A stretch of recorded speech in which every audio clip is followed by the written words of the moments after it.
मन में भी जो सवाल उठ रहे हैं, अगर हम कोरबा की चारों विधानसभा सीट की बात करें जी तो क्या इस स्थिति का आकलन कभी राजनीतिक विश्लेषकों ने किया था क्या? नंबर 1। जी नंबर 2, इसके पीछे का कारण आप कम मतदान या अधिक मतदान या महिलाओं का मतदान? नंबर 2। नंबर 3 ये कि ये स्थिति बनने का मेन कारण क्या है? जी नहीं, वो ठीक है। मुख्य कारण तो यही है कि अब कुछ न कुछ कारण जीत के भी होते हैं, कुछ न कुछ कारण हार के भी होते हैं। तो जो प्रत्याशी पराजित होता है, वो तमाम आंकड़े ये देता है कि भाई हमारे ये कारण थे, इसलिए मैं यहाँ पीछे हो गया, यहाँ पीछे हो गया। वैसे ही जो जीतता है, वो भी वैसे ही कारण बताता है कि मैं स्वाभाविक है, अगर कोई हारा है तो हारने का कारण भी होता है, और कोई जीता है तो उसके भी कारण होते हैं। अब कुछ कारण तो ऐसे होते हैं जो जनरल है, उसमें सबके साथ वो चीज़ें जुड़ी होती हैं। अब मैं आपको थोड़ा-सा मैं चाह रहा था कि आपको दूसरे क्षेत्रों में ले चलूँ, लेकिन यहाँ की बात, हम कोरबा की बात कर रहे थे। कोरबा में तो चूँकि जयसिंह अग्रवाल जी यहाँ से 15 साल से यहाँ का प्रतिनिधित्व कर रहे हैं, तो स्वाभाविक है कि एक भाव रहता है कि चलिए 15 वर्ष हो गए, अब दूसरे को आज़माया जाए। एक पक्ष ये होता है, दूसरा पक्ष ये भी होता है, मैं पहले भी अभी चर्चा में इस बात को कर रहा था, मनोज मिश्रा हमारे साथ थे, कि कई बार इस तरह का भी मामला बन जाता है कि भाई हमने काम तो बहुतों का किया, तो जिनका हमने किया, हो सकता है वो संतुष्ट हों, जी। लेकिन अपनी खुशी ज़ाहिर नहीं करते। लेकिन जिनका काम नहीं हुआ, अपना गुस्सा ज़रूर ज़ाहिर कर देते हैं। तो वो लोगों को प्रभावित कर जाता है। तो ऐसा मुकाम भी कई बार आता है। और एक जानकारी आपको हम दे दें कि तीसरे राउंड तक की जो जानकारी हमें शक्ति विधानसभा क्षेत्र से आ रही है, अभी हमने थोड़ी देर पहले ही आपसे चर्चा करने से पहले मैंने विधानसभा अध्यक्ष डॉक्टर चरणदास मान जी, जो कांग्रेस के प्रत्याशी हैं शक्ति से, उनसे हमने चर्चा की, तो पता लगा है कि 1919 वोटों से वो पीछे चल रहे हैं तीसरे राउंड में। अभी वहाँ काफ़ी लंबी गिनती होनी है, लेकिन जो अभी रुझान आया है, बाकी तो अलग-अलग चैनलों पे लोग अपने-अपने एजेंटों से बात करके जो जानकारी प्रेषित कर रहे हैं, वो इससे अलग होती है। कोरबा में भी जैसे हम बताएं कि 4 राउंड की जानकारी ये लोग दे रहे हैं हमें, लेकिन जो वैसे जानकारी हमें प्राप्त होती है एजेंटों का भी, अभिकर्ताओं के जरिए, तो वो कुछ और आंकड़े बताते हैं। तो ये अभी आपाधापी का समय है। हर आदमी ये सोचता है कि हमारे चैनल पे, हमारे पोर्टल पे ये खबर पहले चली जाए, इसलिए वो जो भी जल्दी से खबर आई है उसको तुरंत उठा करके ब्रेक कर देना। तो ये सब काम चला करता है। एक जानकारी हम आपको दे दें अभी, जो लेटेस्ट जानकारी चैनलों के जरिए जो आ रही है, उसमें बीजेपी 11 और बीजेपी जो है वो 11, कांग्रेस 12, ऐसा बिलासपुर संभाग की जानकारी दे रहे हैं। रायपुर की 8 बीजेपी, 12 कांग्रेसी, संभाग की बात है। दुर्ग रीजन में 20 सीटें, जिसमें से 9 बीजेपी, 11 कांग्रेस, और इसी तरह इनका बस्तर रीजन में 12 सीटें मानी जाती हैं, उसमें से 8 बीजेपी, 3 कांग्रेस। यहाँ बड़ा हेरफेर दिखाई दे रहा है, क्योंकि पिछली बार इनको वहां से काफी लीड मिली थी। सरगुजा रीजन में 14 सीटें हैं। यहाँ एक बड़ा झटका लग रहा है, बीजेपी को 13 सीटें मिल रहे हैं, कांग्रेस को 1 सीट मिल रहे हैं, और 1 सीट जो है, मुझे लगता है कि अभी अभी आएगा आंकड़ा तो बताऊंगा आपको, कि हो सकता है टीएस बाबा वहां आगे चल रहे हो। तो कोई बड़ी बात नहीं कि वो भी पीछे हो सकते हैं, लेकिन ऐसा उम्मीद कर रहे हैं। अभी जो छत्तीसगढ़ का टोटल जो रुझान हमको बताया जा रहा है, वो है 50 पे बीजेपी है, 38 पे कांग्रेस है, 2 अदर्स है। एकदम एग्जिट पोल के उलट जी बिल्कुल। अभी जो रुझान आ रहा है, जी तो 50-38-2। जी तो सीधी सी बात है कि एक बहुत बड़ा अंतर ही आएगा। और यहाँ तो कांग्रेस इसके हिसाब से यहाँ सरकार बनाती दिख रही है। जी जी बिल्कुल। और ये जो भी है एग्जिट पोल में जो दिखाया गया था, आप बता रहे हैं उसके बिल्कुल उलट होगा। जी। लेकिन ये स्थिति छत्तीसगढ़ में पैदा होने, आपको नहीं लगता है बिल्कुल अप्रत्याशित है ये? जी बिल्कुल अप्रत्याशित है। कहाँ 15-69 2018 में जो रिजल्ट आया था, 15-69 का था। 15 सीट सिर्फ भाजपा को मिली थी, 69 सीट कांग्रेस को मिली थी। बाद में 72-74 तक पहुंच गए थे, और स्थिति भाजपा की और खराब हुई थी। जो उपचुनाव हुए थे, वो दोनों या 3 उपचुनाव हुए थे, वो तीनों भाजपा हारी थी, कांग्रेस को ही वो सीटें मिली थी। और ऐसी दशा में आप अगर 5 साल में आपने कहा कि हमने बहुत सारे काम किए और किया है भूपेश बघेल जी ने, इसमें कोई दो मत नहीं है। उन्होंने बहुत सारी योजनाएं लाई, छत्तीसगढ़िया ओलंपिक उन्होंने शुरू किया, भारत छत्तीसगढ़ की संस्कृति को उभारने का उन्होंने काम किया। तमाम जो पर्व छत्तीसगढ़ के हैं, पूर्वांचल के हैं या दूसरे पर्व जो बड़े लोगों के लिए थोड़ा छुट्टी का उनका मन रहता कि इस दिन छुट्टी रहे, छुट्टी पहले नहीं मिलती था, ऐच्छिक अवकाश था या वेतन कट जाता था, उसको उन्होंने दिया। धान का उन्होंने जो समर्थन मूल्य बढ़ाया था, किसानों का कर्ज माफ किया था, तमाम वादे उन्होंने जो लोगों से किए थे उनमें से पूरे करने की कोशिश की थी। एक बड़ा वादा वो पूरा नहीं कर पाए, शराबबंदी का जी, वो मुझे लगता है कि इनके लिए ज्यादा घातक हो गया और कांग्रेस को 38 सीटों पर मतलब लगभग आधी सीटों पर ये पहुंच रहे हैं। जी, तो इसका मतलब यही है कि बहुमत से बहुत पीछे। बहुत पीछे अभी का जो आंकड़ा है, देखिए अभी आगे तक जाए। अब 160 बीजेपी, 67 कांग्रेस, ये मध्य जी, प्रदेश का जी, मतलब इतना तो शिवराज सिंह ने भी उम्मीद नहीं की होगी कभी कि नहीं मुझे की इतना होगी, मिलेगा। बिल्कुल। तो इसका मतलब एग्जिट है पोल में भी है ये, बिल्कुल, वो भी, ये भी अप्रत्याशित। बिल्कुल मतलब इनको 130 तक 130-35 अधिकतम बता रहे थे, लेकिन 160 पे उनका आगे होना मतलब ये दर्शाता है कि राजस्थान का भी तो नहीं दे रहे, जिस चैनल को मैं देख करके आपको जानकारी दे रहा हूँ। किसी और चैनल में देखूंगा तो बताऊंगा आपको कि वहाँ की क्या स्थिति है। लेकिन यहाँ जो ये चैनल प्रदेश की बात कर रहा है, मतलब मध्य प्रदेश के और छत्तीसगढ़ की बात कर रहा है, तो यहाँ दोनों जगह भारतीय जनता पार्टी बिल्कुल स्पष्ट मेजॉरिटी में आती हुई दिख रही है। ये आपका लगता नहीं लगता, राजस्थान, मध्य प्रदेश और जी छत्तीसगढ़, ये तीनों प्रदेश में भाजपा हाँ, ये राजस्थान का भी आ गया। बना रही है बीजेपी लगभग 100 लगभग, अगर हाँ रुझान के हिसाब से देखें। 199 सीट पे चुनाव हुआ है, जैसे 105 सीट ये भारतीय जनता पार्टी को, कांग्रेस को 80 और अदर्स को 14। अदर्स की बड़ी कीमत वहां पे हो रही है। जी, और अब खैर ये तो अभी रुझान चल रहा है, अभी आगे पीछे कई बार होता है ना कि कोई 200 से आगे चल रहा है, कोई 100 से आगे चल रहा है, तो अगली बार वो कवर कर लेता है दूसरा। तो लेकिन अभी लीड मिल जाने के बाद फिर थोड़ा सा कवर हाँ, करना। लंबी लीड अगर हो जाती है। अब तेलंगाना में कांग्रेस काफी आगे है, वहां हो सकता है सरकार बनाने की स्थिति में आ जाए। लेकिन ये 3 स्टेट जो हिंदी भाषी हैं, यहाँ से तो कांग्रेस को ऐसा लगता है कि वो पीछे जाएगी। जी, भैया वापस अगर हम कोरबा पे आते हैं, जी पालीताना खां की सीट पर, अब उसमें लग रहा था कि लोग भी जानना चाहते होंगे इस बात को। गोंडवाना गणतंत्र पार्टी तो पिछली बार दूसरे नंबर पे रही है, पहले नंबर पे कांग्रेस रही है, लेकिन बार गोंडवाना गणतंत्र पार्टी ने प्लस काम किया है, अपने गढ़ को मजबूत किया। नहीं, उसका कारण ये है कि हीरा सिंह मरकाम जी पिछली बार चुनाव लड़े थे और लगभग 9,000 वोटों से हारे थे वो, और चूंकि उनका स्वर्गवास हो गया और उनके बेटे तुलेश्वर मरकाम जी अपने पिता की मृत्यु से पहले ही सक्रिय हो गए थे। जी, लेकिन अपने पिता को चुनाव, पिछली बार भी ये बात चल रही थी 2018 में भी कि इस बार हो सकता है हीरा सिंह जी अपनी उम्र को देखते हुए अपनी सक्रियता को, क्योंकि गोंडवाना गणतंत्र पार्टी का छत्तीसगढ़, चूंकि हीरा सिंह मरकाम जी उसके राष्ट्रीय अध्यक्ष थे और वो उसके संस्थापक थे, जी, और उस गोंडवाना गणतंत्र पार्टी ने सिर्फ तानाखार में अपनी स्थिति बेहतर बना ली थी। थोड़ा बहुत इनका सरगुजा क्षेत्र में 1-2 सीटों पे प्रभाव था, बाकी इससे ज्यादा प्रभाव वो मध्य प्रदेश में डालते थे। वहां तो एक बार 6 या 7 सीटें जीते थे और कांग्रेस का उन्होंने समर्थन लिया था पिछली बार और उसका लाभ कांग्रेस को मिला था। इस बार उनका समर्थन नहीं ले पाए। इसको लेकर के कहीं टिप्पणी भी हो रही है कि कमलनाथ की हार अगर होती है वहां कांग्रेस की, तो कमलनाथ की इसमें नासमझी मानी जाएगी कि गोंडवाना गणतंत्र पार्टी को अपने साथ क्यों नहीं लिए। तो कहने का आशय है कि यहाँ पे कम, वहां पे ज्यादा मजबूत है। यहाँ पे तुलेश्वर को लीड मिलने का मतलब सीधा सीधा है कि ये गोंडवाना गणतंत्र पार्टी के कार्यकर्ताओं की ओर से, वहां के मतदाताओं की ओर से, जिनको दादा कहा करते थे हीरा सिंह मरकाम जी को, उनको सलामी दी है उन्होंने। जी, जी, ये एक भावनात्मक बातें कभी कभी आ जाती हैं। जी, बिल्कुल ठीक है।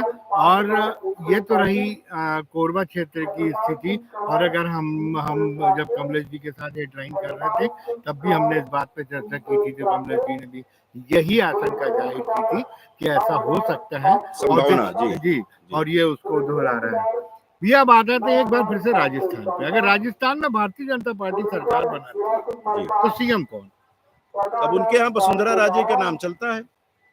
और इस बार भारतीय जनता पार्टी ने तीनों स्टेट में घोषित नहीं किया कि किसको मुख्यमंत्री बनाएंगे।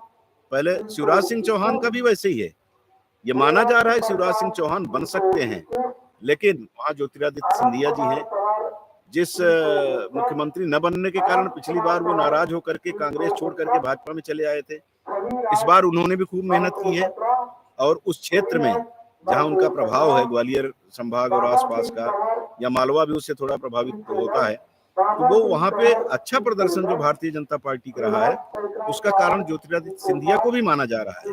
तो एक राय होकर के ये लोग चुनाव लड़े हैं दोनों, तो हो सकते हैं, ये हो सकते हैं या कोई और तीसरा भी हो सकता है। ज्यादा उम्मीद शिवराज सिंह चौहान के ही वहां मुख्यमंत्री बनने की है। अब यही एमपी में और राजस्थान में वसुंधरा राजे, क्योंकि वो थोड़ा सा जो इनका हाई कमान है, उससे कई बार उन्होंने थोड़ा सा गुस्ताखी की, बातचीत करने के अंदाज में उनके कुछ इस तरह की बातें आई थी, थोड़ी नाराजगी उनसे नेतृत्व को थी, लेकिन कोई है ही नहीं उनके अलावा दूसरे का नाम हम लोग नहीं सुनते। अब वहां लोगों को हो सकता है पता हो।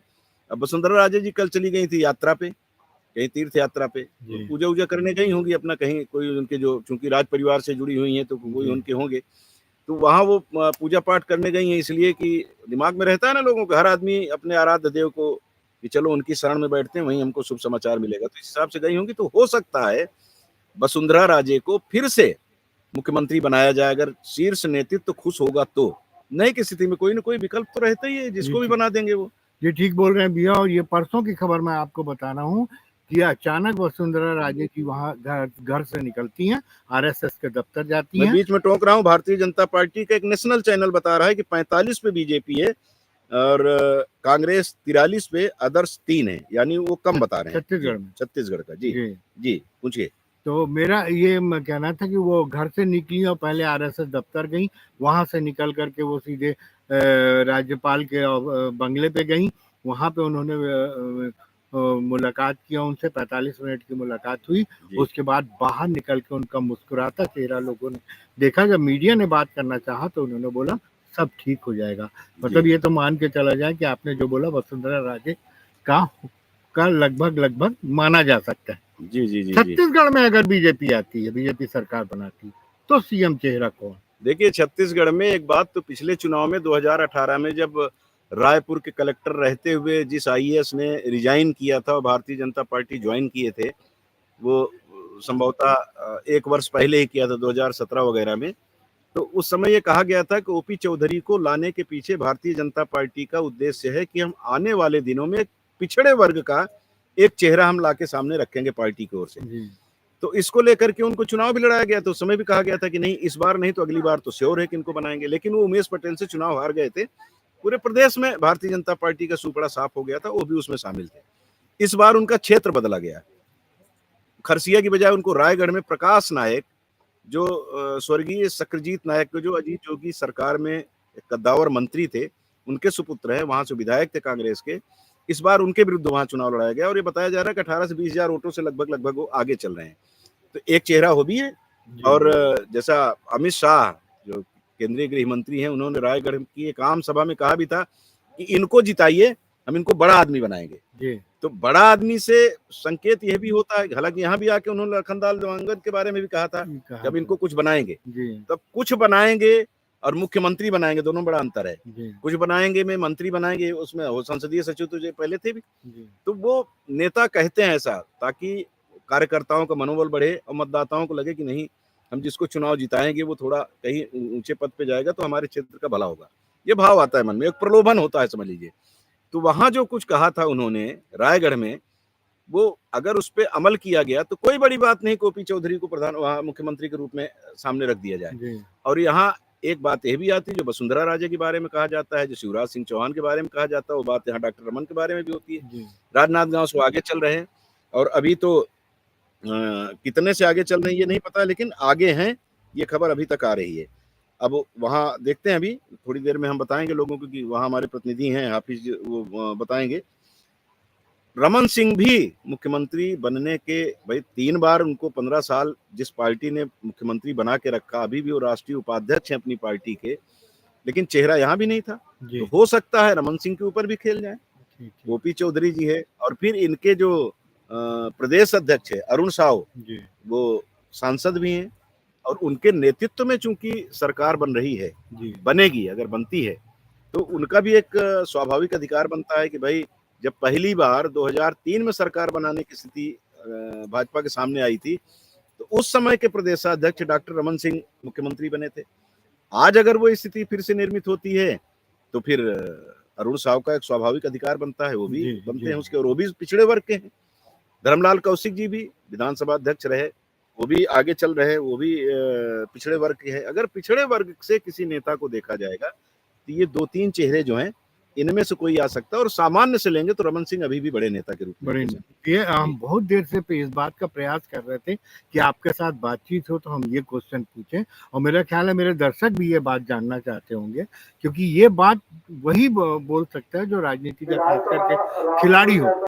मैं ये आपसे पूछना चाहता हूँ कि राजस्थान अभी में बीच में टोक रहा हूँ आपको, एक रीजनल चैनल के हिसाब से 51 सीट पर भारतीय जनता पार्टी आगे रही है, 37 सीटों पर कांग्रेस। जी, बहुत लंबा गैप हो गया है, जी, मतलब मैं आपसे ये पूछना चाह रहा था, राजस्थान ले लीजिए, जी, राजस्थान में मोदी जी के चेहरे पे चुनाव लड़ा गया, जी, मध्य प्रदेश में मोदी जी के चेहरे पे चुनाव लड़ा गया, और अगर छत्तीसगढ़ में की बात करें तो छत्तीसगढ़ में भी अमित शाह और नरेंद्र मोदी जी भी को भी कोई चेहरा बनाया गया था। जी। अगर हम थोड़ा सा इससे हट के अगर आपका बात करें तो क्या मान रहे हैं आपको कि मोदी जी का जादू अभी भी बरकरार है और यह लोकसभा में भी देखने को मिलेगा? बिल्कुल, देखिए, लोकसभा और विधानसभा के दोनों के परिणाम जरा भिन्न होते हैं। हम तीनों चारों विधानसभा पहले जब 15 साल रमन सिंह की सरकार थी, तब हालांकि भाजपा के पक्ष में जब से ये राज्य बना है, तब से भाजपा के पक्ष में ही लोकसभा की सीटें रही हैं। जी, ज्यादा सीटें, 11 में से ज्यादा सीटें, कभी 9, कभी 10, ऐसी सीटें भाजपा को मिलती रही हैं। पिछली बार कांग्रेस ने सुपड़ा साफ कर दिया था बीजेपी का विधानसभा चुनाव में, लेकिन लोकसभा में फिर वही आंकड़ा 9-2 का हो गया, जी, 2 कांग्रेस और 9 ये। तो ये अटल बिहारी वाजपेयी जी के समय से ये चला आ रहा है, मोदी जी के समय भी देखा गया है, और इस बार भी ये तवक्को है कि भाई भाजपा जो है मोदी जी के नाम पे फिर से 8, 9, 10 जो भी पाए वो ज्यादा से ज्यादा सीटें निकालेगी, क्योंकि अगर विधानसभा में मोदी का वो सनातन, वो राम मंदिर, 370, हिंदू राष्ट्र, ये सब चीजें अगर चल जाती हैं, या जो किसानों को उन्होंने ऋण देना शुरू कर दिया, एक लाभ, और उसके अलावा वो 80 करोड़ लोगों को, जो लगातार वो लोगों को खाद्यान्न देने का काम कर रहे हैं कोरोना काल से अभी तक, अभी उसको बढ़ा भी दिया गया है, अभी चलेगा वो शायद 2025 तक, ऐसा कुछ बताया जी, जा रहा है। तो इनका सबका भी लाभ छत्तीसगढ़ के भी लोगों को मिला है। तो वो स्वाभाविक है कि अगर विधानसभा में पुराने आंकड़े को देखें तो विधानसभा में बीजेपी को लाभ मिल रहा है, इसका और ज्यादा लाभ मिलने की भाजपाइयों को उम्मीद होगी लोकसभा में, क्योंकि वो सीधा मोदी जी के लिए होगा वो। मोदी जी के लिए होगा। तो मतलब बिल्कुल ये बात तो तय है कि मोदी जी के चेहरे पे अगर चुनाव लड़ा गया और जिस तरह के परिणाम सामने आ रहे हैं, निश्चित रूप से ये बिल्कुल हतप्रभ कर देने वाले हैं। खासकर एक बार फिर से आते हैं भी हम लोग जी, छत्तीसगढ़ पे।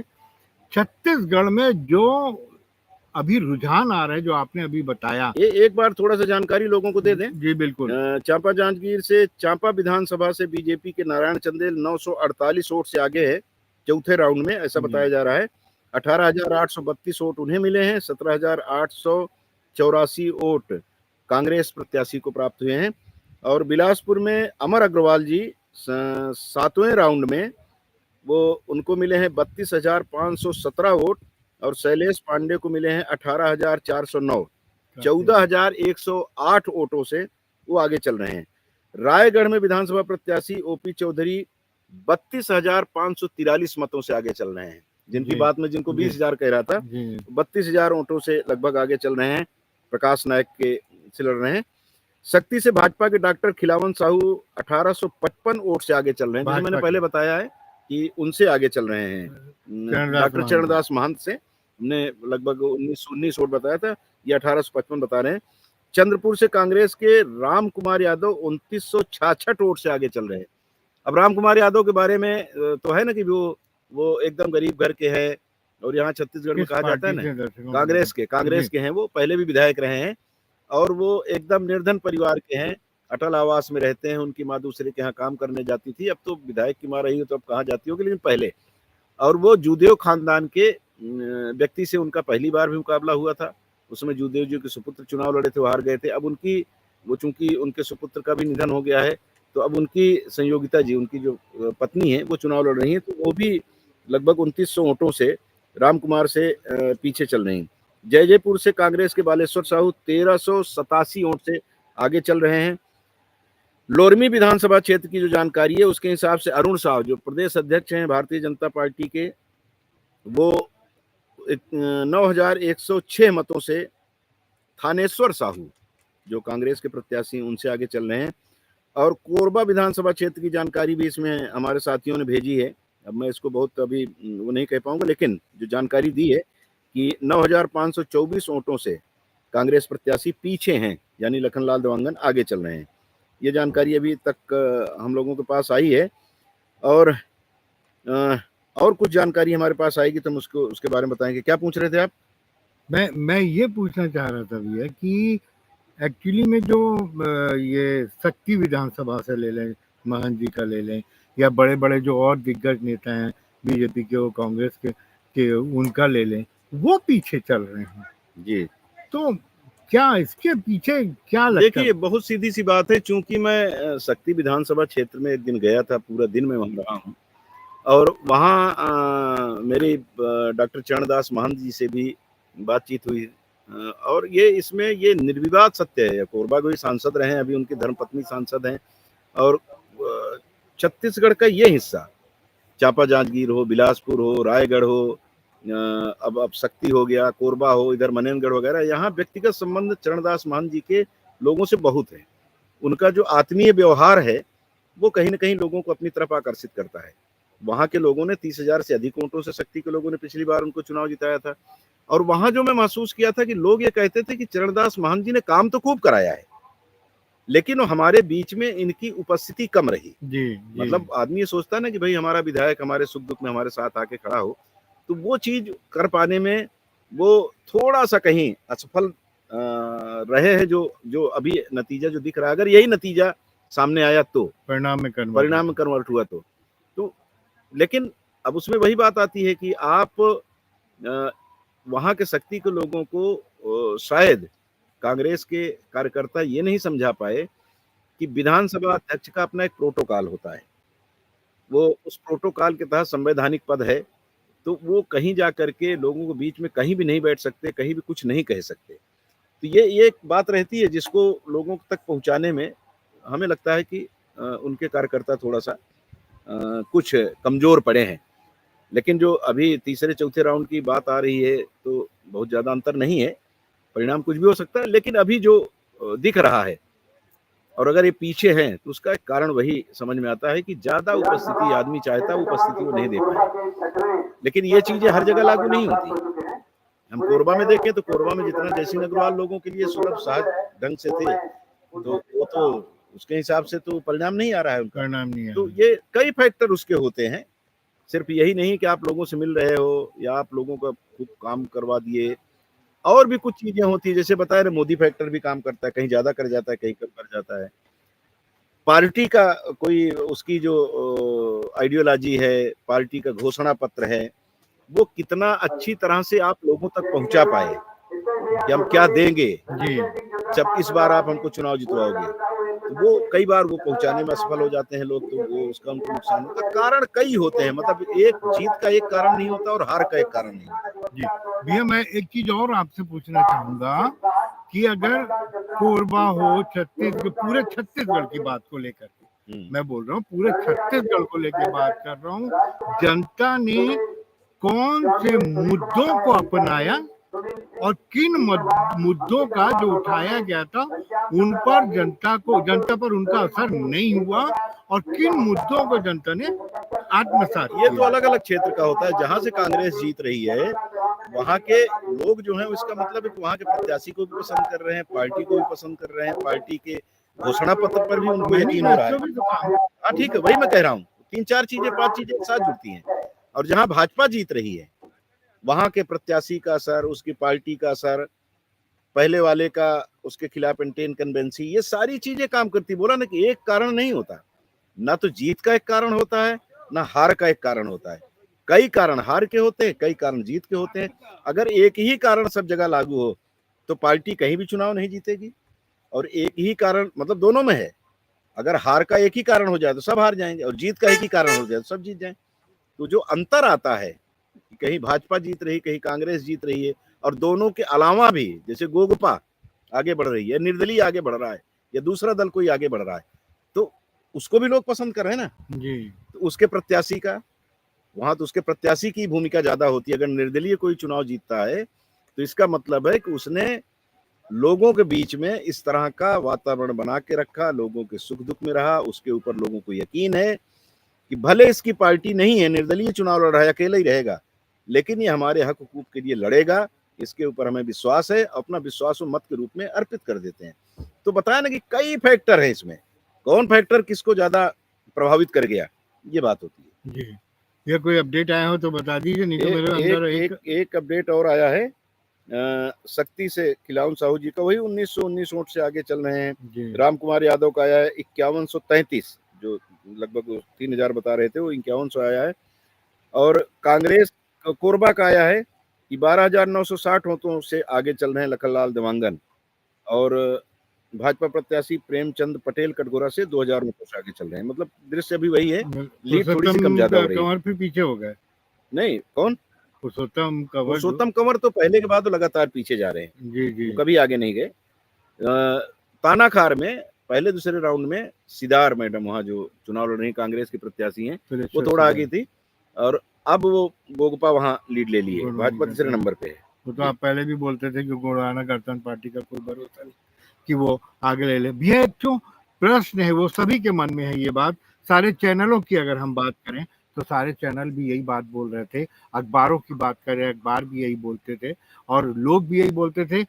इस चुनाव को लोकसभा चुनाव का सेमीफाइनल माना, हमेशा माना गया है। तो क्या लगता है, मतलब इसका असर पूरे भारतवर्ष में पड़ने वाला है? नहीं नहीं, ऐसा नहीं होता। अगर हम अटल बिहारी वाजपेयी जी, जिनके समय चमकता हुआ भारत इन लोगों का एक वो नारा था, शाइनिंग इंडिया, वो शाइनिंग इंडिया का एक नारा देकर के, मूल नारा इनका वही था, लेकर के लोगों के बीच में गए, और वो चुनाव हार गई थी भारतीय जनता पार्टी। तो अगर विकास एक मुद्दा होता तो उस समय अटल बिहारी वाजपेयी जी ने जिस तरह के काम किए थे, प्रधानमंत्री सड़क योजना, ऐसी योजना थी कि उससे हर आदमी प्रभावित हुआ, हर आदमी उसका लाभ पाया। कई योजनाएं उनकी रही, एक ईमानदार नेता की उनकी छवि रही है, उनके भरोसे पार्टी जीतती थी। तो अब वो उस समय 6 महीना पहले चुनाव करा दिया गया। जब ये तीनों राज्यों के परिणाम आए, राजस्थान, छत्तीसगढ़, और 6 महीना पहले उन्होंने लोकसभा का करा दिया, लेकिन हार गए थे चुनाव। जी तो कोई जरूरी नहीं कि आपको उसका लाभ मिले, कि आप विधानसभा में आपको अच्छे वोट मिल गए तो आपको लोकसभा में वो उसका फायदा मिलेगा। यहाँ तो फायदा मिला छत्तीसगढ़ में, राजस्थान में और वहां, लेकिन टोटल में उनको नुकसान हो गया। तो वही स्थिति यहाँ भी। आप सेमीफाइनल आप तीनों को देख करके अगर करते हो तो बताया ना, पिछली बार फायदा मिला है इनको। उसके पहले अटल बिहारी वाजपेयी जी का उदाहरण दे रहा हूँ, उनके समय में तीनों यहाँ तो फायदा मिला, लेकिन देश में फायदा नहीं मिला था। तो सेमीफाइनल 3 के हिसाब से थोड़े होगा, जी ठीक बोल 28-29 राज्य के हिसाब से सेमीफाइनल होगा। लेकिन उसको कह लिया जाता है कि चूंकि उत्तर भारत में सीटें ज्यादा हैं और यहाँ जो पार्टी आगे बढ़ती है उसी की सरकार बनती है, उसी का प्रधानमंत्री बनता है, तो उसके हिसाब से मान लिया जाता है कि उत्तर भारत के 3 राज्य अगर किसी पार्टी के पास चले जाते हैं तो फिर उससे उत्तर प्रदेश भी प्रभावित हो जाता है, हरियाणा भी हो जाता है, दिल्ली भी हो जाता है, बिहार भी हो जाता है, और इसका पूरा लाभ अंततः उस पार्टी को मिल जाता है। तो पिछली बार इनको फायदा मिला था, लेकिन इस बार भी फायदा मिलेगा ऐसा भी नहीं कहा जा सकता, लेकिन है, मानते हैं लोग कि ऐसा होता रहा है। लेकिन वही बात है कि नहीं हुआ पहले, कोई जरूरी नहीं कि इस बार हो भी सकता है, नहीं भी हो सकता। पिछली बार पाए थे, एक बार नहीं पाए थे, इस बार पाएंगे कि नहीं पाएंगे तो वक्त बताएगा।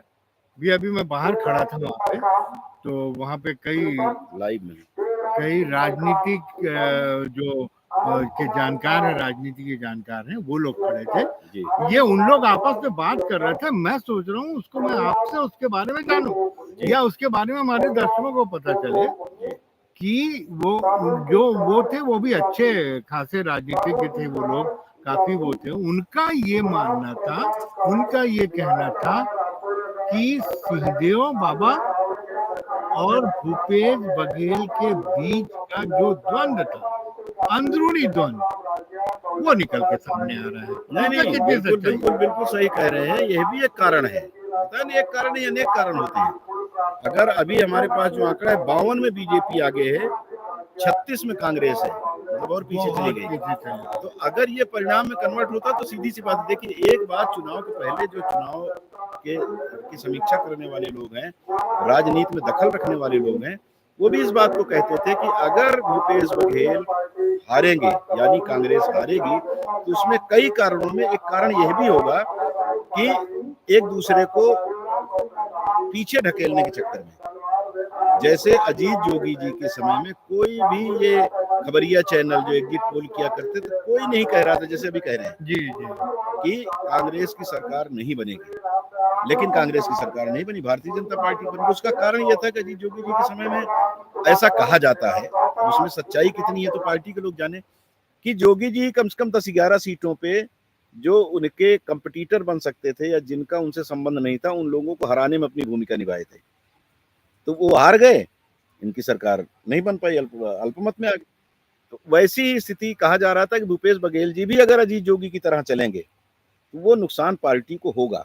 अब वो कितना उस समय हुआ था, कितना अभी हो रहा है, ये तो जो बहुत अंदर बैठे हैं वो लोग बताएंगे, लेकिन ऊपरी तौर पर ये बातें आती है। सिंहदेव जी का और भूपेश बघेल जी का जो आपस में जो दिखाया जाता था ना कि इनके संबंध अच्छे हो गए हैं, उप मुख्यमंत्री बना करके इनको शांत कर दिया गया है, वो ऊपरी तौर पर था। क्योंकि अगर उनके मन में ये बात रहती कि अब संतुष्ट हो गए हैं, तो वो 17 तारीख के बाद एक इंटरव्यू में वो ये नहीं कहे होते कि भाई मैं इस बार अगर मुख्यमंत्री नहीं बना तो मैं फिर चुनाव नहीं लड़ूंगा। इस तरह का भाव प्रकट करना, और उसके पीछे तर्क था उनका कि 71 साल का हो गया हूँ, 5 साल बाद फिर मैं 76 का हो जाऊंगा, फिर मैं 81 साल 76 साल की उम्र में अगर फिर भी कांग्रेस की सरकार आई, फिर मुख्यमंत्री बनूंगा तो मेरे अंदर वो क्षमता नहीं रहेगी।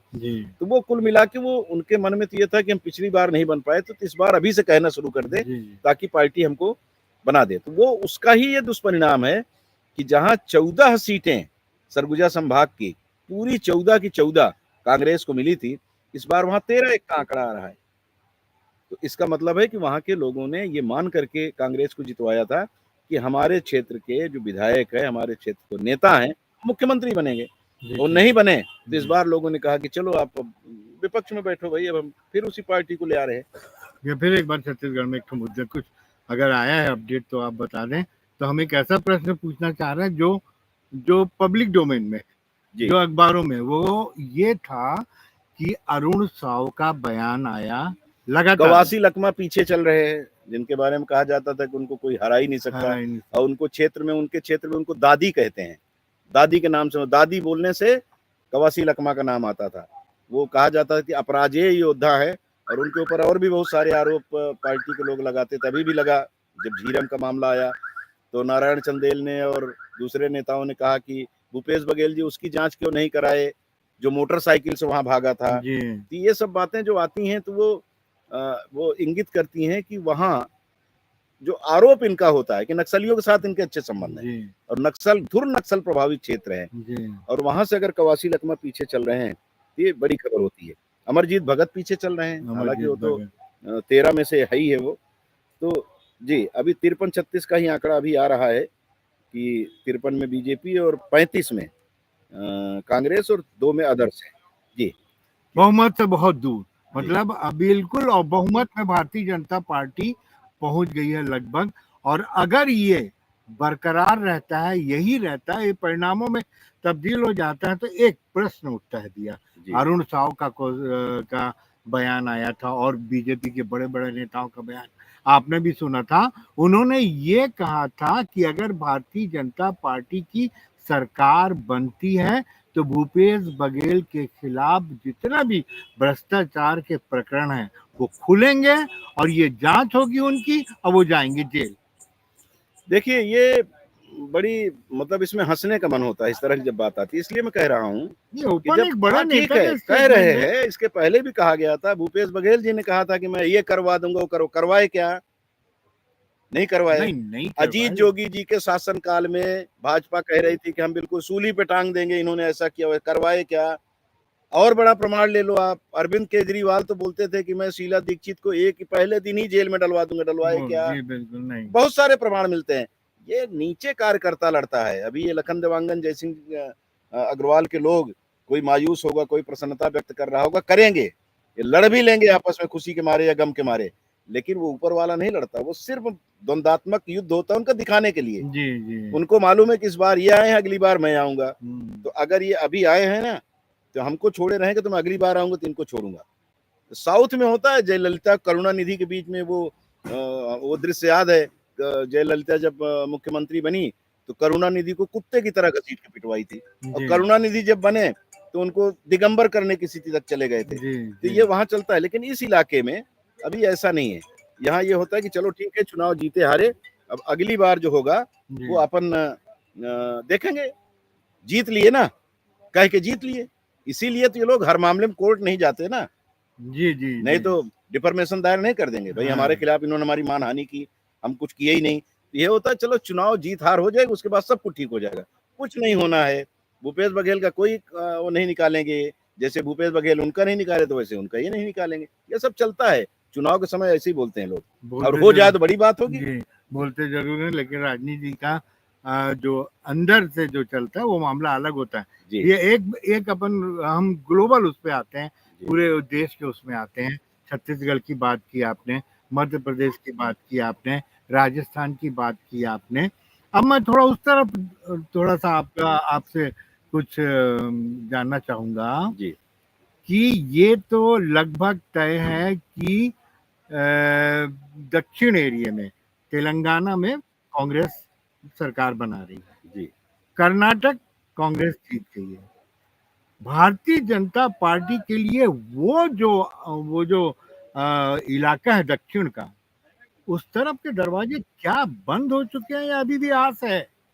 नहीं, नहीं, आज तो नहीं होती तो तेलंगाना में जाकर के प्रधानमंत्री कई तो सभाएँ नहीं करते, अमित शाह वहाँ नहीं जाते, इनके नड्डा जी वहाँ कई सभाएँ लिए, तो उनको उम्मीद तो रहती है नेताओं को, उनकी ये कोशिश है कि वो अभी 2 साउथ सीट में बता रहा तेलंगाना में। हाँ, साउथ में वो स्थापित हों। जी, और ये तो ये कहते हैं कि कभी हम 2 ही सीट पे थे ना, जी, एक ज़माना था कि वो जी, 2 ही सीट पे थे और आज वो पूर्ण बहुमत में सरकार में हैं।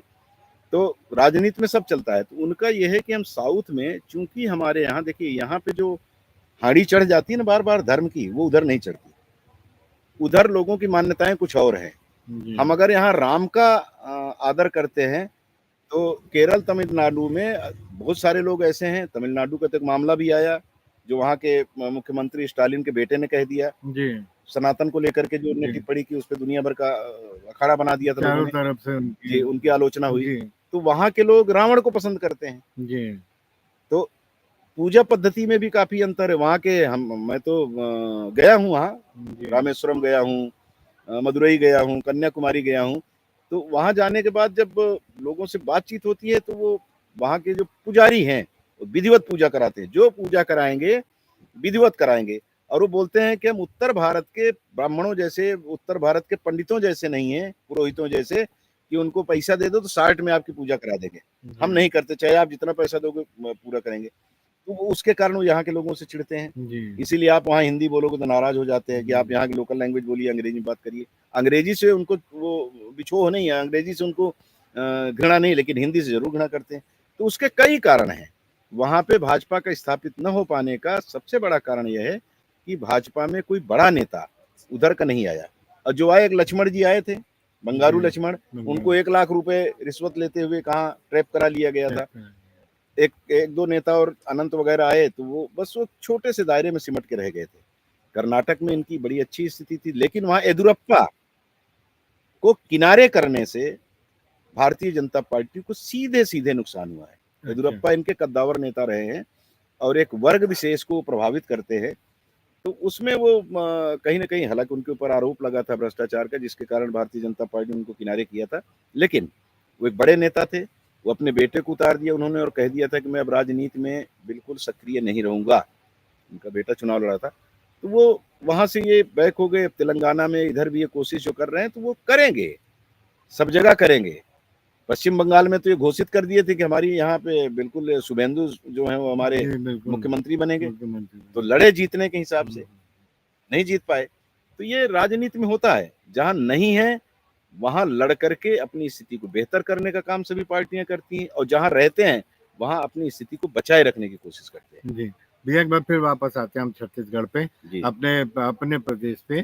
छत्तीसगढ़ में अगर भाजपा सरकार बना लेती है, जी, तो उसका जो मैनिफेस्टो था, उसमें क्या किसान जो अभी इंतज़ार कर रहे थे, अभी तक वो धान की जो धान बेचने के लिए जा नहीं रहे हैं, रुक गए थे, इंतज़ार कर रहे हैं। किस किस वर्ग को इसमें लाभ मिलने वाला है और इससे क्या जनता को क्या फ़ायदा होगा अगर ये बीजेपी सरकार बना लेती है? देखो मजाक में गांव में एक तो कहा जाता है ना कि वर मरे चाहे कन्या, ब्राह्मण को तो दक्षिणा से काम। जी, तो हम तो हो गए ब्राह्मण, मतलब मतदाता। मतलब कांग्रेस की सरकार आती तो भाजपा की सरकार आती, दोनों ने घोषित कर रखा था, दोनों में तो कंपटीशन हो गया था कि महिलाओं के लिए उनने कहा 12,000 देंगे, उनने कहा हम 15,000 देंगे, उन्होंने कहा हम समर्थन मूल्य 3,000 देंगे, तो बोले 3,100 देंगे, तो उन्होंने बढ़ा के 3,200 कर दिया। ये कई चीजों में कंपटीशन इनके बीच में हुआ है। तो ये जो तू डाल डाल में पात पात वाला जो चला है ना, उसका असर देखिए कुछ तो मिलेगा लोगों को, जी, क्योंकि अभी इनको जो इन्होंने घोषित किया है कि हम तत्काल करेंगे इसको, सरकार। पहली कैबिनेट में हम पास कर देंगे, तो इनको करना पड़ेगा क्योंकि लोकसभा है, जी, लोकसभा चुनाव भी आपको लड़ना है। जी, फिर उसके बाद आपको नगरीय निकाय का चुनाव 2024 में नवंबर दिसंबर में होना है। जी, ये दोनों चुनाव अगर नहीं करते हो आप, तो उससे प्रभावित होंगे। जी, तो भाजपा की सरकार अगर बनती है तो वो करने की कोशिश करेंगे, कांग्रेस की बनती है तो वो करने की कोशिश करेंगे, जी, वो तो करना ही होगा उनको, कुछ न कुछ चीजें बचा के रखेंगे कि चलो ठीक है इसको बाद में कर लेंगे, लेकिन फौरी तौर पर जो झुनझुना थमाया गया है ना लोगों जी, के हाथ में, जी, तो उसमें कुछ दाने डाले जाएंगे ताकि बजे वो, बजे। नहीं तो फिर लोकसभा में उसका नुकसान होगा। जी, जी, ठीक बोल रहे हैं। भैया कोई अपडेट हो तो बता दें। अभी अपडेट तो ऐसा कुछ कोरबा वाले मामले में अगर कुछ आया होगा तो देखते हैं। छत्तीसगढ़ का। छत्तीसगढ़ का तो अभी वही वही आंकड़ा चल रहा है। अभी एक जानकारी जो आई है इसमें, भाजपा कोरबा विधानसभा क्षेत्र की 17,983 वोट से आगे कटघोरा विधानसभा क्षेत्र, भाजपा 2200 वोट से आगे कटघोरा में, जी, 17,983 वोट से कोरबा में आगे है भाजपा, और कटघोरा में भाजपा आगे है 2200 वोट से, रामपुर में भाजपा 2796 से पीछे है, और पाली पाली तानाखार विधानसभा में भी पीछे है, यानी गोदपा आगे है। अभी ये जो समरी दी गई है हमारे साथियों ने दी है, तो उसके हिसाब से 2 सीट पे भाजपा, 1 पे कांग्रेस और 1 पे गोदपा। ये लगभग कितने राउंड मतलब ये हो गए होंगे ये राउंड तो मुझे ऐसा लगता है कि 7वां राउंड चल रहा होगा, 7वां। राउंड?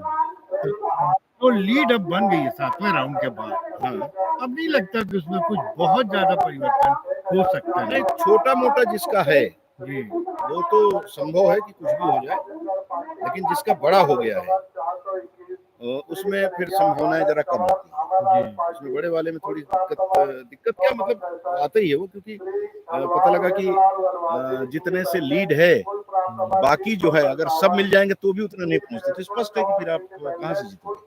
जी, जी, लेकिन अभी ऐसा आंकड़ा कोरबा वाला जो है ये बड़ा अंतर है, बाकी सब में उतना अंतर नहीं है, वो कवर भी कर सकते हैं, जी, जी, लेकिन कोरबा बड़ा बड़ा गड्ढा हो गया है। जी, अब देखिए अंततः परिणाम क्या आता है, लेकिन एक बड़ा गड्ढा कोरबा होता हुआ दिख रहा है। और मुझे ऐसा लगता है कि अब थोड़ी देर के लिए हम लोगों को विश्राम लेना चाहिए, कुछ और जानकारियां हमारे पास आ जाएं तो उसको लेकर के हम आपके सामने उपस्थित होंगे और प्रयास करेंगे कि अभी देखते हैं, चूंकि मतगणना केंद्र के बाहर ही बैठे हम लोग बमुश्किल 100 मीटर दूर, चूंकि हमको ये कहा गया था प्रशासन की ओर से कि भाई आप लोग 100 मीटर के बाहर आप कर सकते हैं, यहाँ चुनाव आयोग का निर्देश है कि आप अंदर आके नहीं कर सकते, और अगर अंदर होता तो हम तो आपको सारा दृश्य ही दिखाते, और हमारी मजबूरी है कि वहाँ पे मोबाइल भी काम नहीं कर रहा है, सब जाम हो गया है, जैमर लगा हुआ है, फिर इतने यहाँ जितने लोग हैं सब सब मोबाइल पे लगे हुए हैं, तो डाटा भी लोगों का खत्म हो रहा है और बफरिंग करता है, इसलिए हम यहाँ बैठ के बात कर रहे हैं और सीधे इसीलिए बात कर पा रहे हैं कि हमने अपना सिस्टम लगाया हुआ है। तो अब हम जाएंगे, कुछ लोगों को देखेंगे, अगर भाजपा कांग्रेस के कुछ लोग हमें मिलते हैं तो उनको लाके बैठा के फिर एक बार आपके बीच में होंगे, फिर जो जानकारी आप तक हम हमारे पास आएगी हम आपको देंगे। और एक अच्छा मुझे लग रहा है कि हमारे साथी जब ये जानकारी दे रहे हैं कि लाइव में हमें बहुत सारे लोग देख रहे हैं, जो कमेंट्स आ रहे हैं, तो उनसे एक आग्रह, आज तक तो कभी नहीं किया, पिछले कई वर्षों से हम लोग पोर्टल चला रहे हैं, यूट्यूब चैनल भी चला रहे हैं अपने ग्रैंड के साथ साथ, एशियन के साथ साथ, तो सब्सक्राइब जरूर कर लीजिएगा। एक होता है ना उसमें कि दिखता है लोगों की, हाँ भाई इतने लोग उसको पसंद करते हैं, तो अगर हो सके तो वो भी कर लीजिएगा। अभी हम थोड़ी इसमें देर हमारी पूरी टेक्निकल टीम, हमारा पूरा स्टाफ सुबह से ही सारे लगा सारे हुआ लोग है 4:30 बजे और से ये 5 बजे से लगे सारे हुए के लोग। सारे बधाई के पात्र हैं जो आप बिल्कुल तक पहुंच रहे हैं। बिल्कुल बहरहाल बिल्कुल विराम बिल्कुल। लेते हैं यहाँ पे, जी हम जी फिर आज मीडिया के साथ, तब तक नमस्कार। हाँ, थोड़ा सा विराम, उसके बाद फिर हम आपके पास आते हैं। कितना पीछे गया सुना, कमलेश भैया बोलने में पीछे नहीं, मैं और मैं पास क्वेश्चन 1.5 घंटा हो गया।